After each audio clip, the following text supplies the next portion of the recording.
So, living in Oregon versus Washington, I've done both, and here are some of my primary ways. First, these two states are very similar in many ways, but you have to be careful because you can't compare Klamath Falls to Sequim, Washington. You cannot compare Bandon to Spokane. It's just not, it's like apples to oranges. But the state by and large, and especially the metropolitan areas, you can compare and you can draw some conclusions between those two. But I'm gonna first start with the similarities. Both states have lots of beautiful parks. State parks, county parks, city parks. Both states have lots of opportunities for you in those regards. There's so much beauty between these two states. It's really a toss-up. They're very similar in many areas, especially their parks.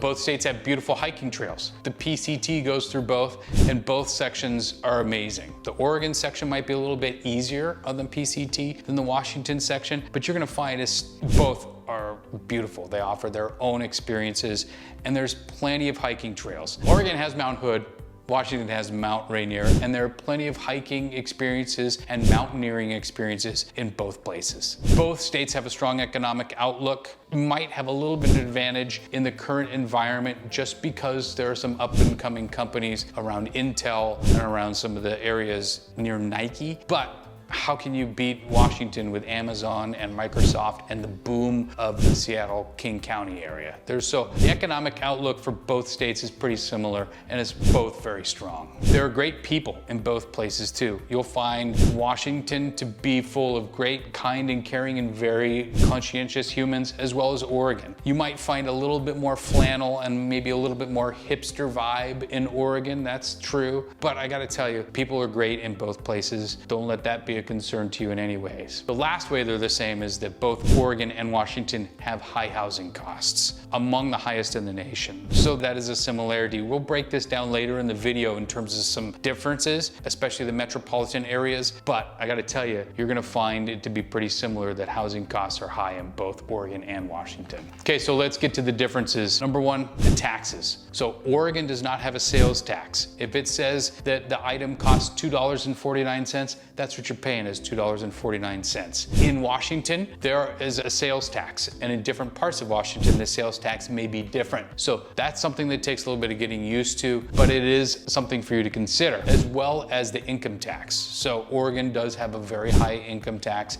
However, you will notice they do something called the kicker, which is in the Constitution, where if the budget comes in, if they get more tax revenue than they expected, they give it back to the people. Now, it's not a perfect science, and then you all of your taxes back, they spread it around the different tax brackets, but it is something that's interesting. Overall, at the end of the day, the tax burden in Oregon is higher than Washington, and Oregon does have some of the highest taxes in the country. The schools, you will find by and large, Washington has better schools. Why? Guess what? They pay their teachers better. So Washington tends to get better ratings in schools. However, here's an interesting fact. Oregon actually outscores Washington in a lot of standardized test scores. So the 10th grade reading percentile, for instance, Oregon consistently outpaces Washington. What you will find in Washington schools, though, are more enrichment activities, as well as a broader sense of community and a longer tenure of the faculty. Why? They pay them more and they spend more money on education than they do in Oregon. That is a major difference. Another major difference is the weather. You will notice the amount of rain in Oregon is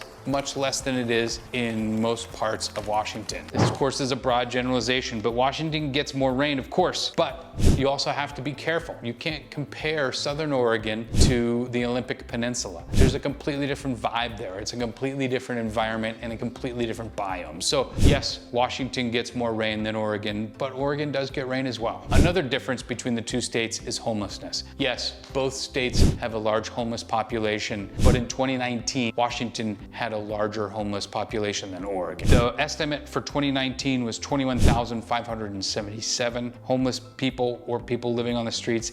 In 2019, Oregon had 15,876. Now, it's an impossible thing to calculate. It's very hard to wrap your head around how many homeless people there really are in either state or any state even. But the trend is that homelessness is a bit more of a problem in Washington than it is in Oregon. Both states, however, tend to be better than California, where homelessness is just a major problem because it's so nice to camp out on the street down there. So another area is the cost of living. You will find lots of variation based on the cities and the regions, so it's tough to compare the two. So what we're going to focus on is comparing Portland to Seattle, the two largest cities. You'll find an overall Seattle is roughly 26% more expensive. Why? Partially because of the traffic and because it's landlocked, but also because wages are higher. The cost of living is just higher in Washington overall. And that is because the cost of living overall is just higher in Washington than it is in Oregon. And by most metrics, it's between 20 and 30% higher. So that's something really to take into consideration as you're looking at living in either Oregon or Washington. Then the last area that's different between Washington and Oregon is the housing. That is really something for you to consider. In general, the median home price is higher in Washington than it is in Oregon. There are many things to consider, whether you want to be on land or whether you want to be on a town, in a condo or a townhouse, or what you're looking for in terms of house, that's important. But if we just compare median home price in Seattle versus median home price in Portland, it's pretty astonishing.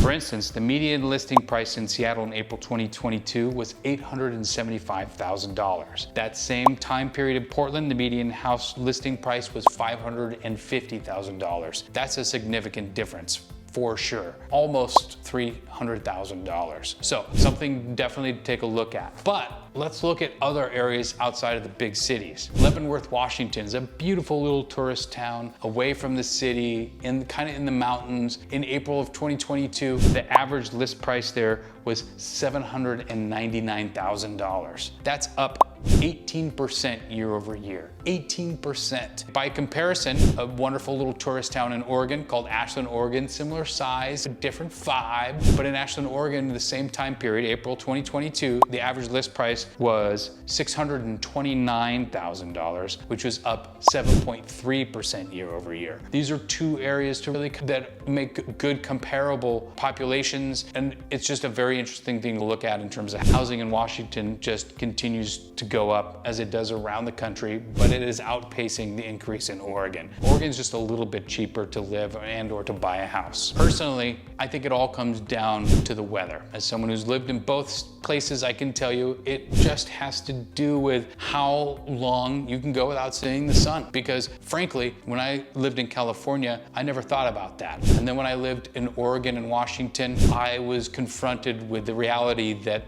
sometimes you don't see the sun every day. So if you're okay without seeing the sun for 6 weeks or more, it's okay to live up near Seattle and be maybe north in Washington. That was hard for me, but maybe that works for you. You like the rain and you don't need to see the sun, because it can be an extended period of time in the winter where you don't get to see the sun. Maybe for you, it's more like 3 weeks. In Portland, Vancouver area might work well, or maybe Spokane or Eastern Washington. But if for you, it's a situation where okay, I can go without seeing the sun for a week, then Southern Oregon might be the right place for you. For me, that happens to be just how it works. I need a little bit of shine occasionally. I think at the end of the day, all other things being the same, it comes down to weather and the winter season for you. So if you're someone who struggles with seasonal affective disorder, that's something that's vital for you. But even if you're not, you're gonna wanna think about that, because the sunshine and lack of sunshine can really be a mood changer for most people. In the end, it's a decision you have to make on your own, and I would love your thoughts, comments below. People who have lived in both states or people who are looking at moving to both states, what questions do you have? Hopefully this video has been a little helpful, providing some thought for you, and I hope that you like and subscribe to the channel. I've got videos on other states as well. I hope that you enjoy it.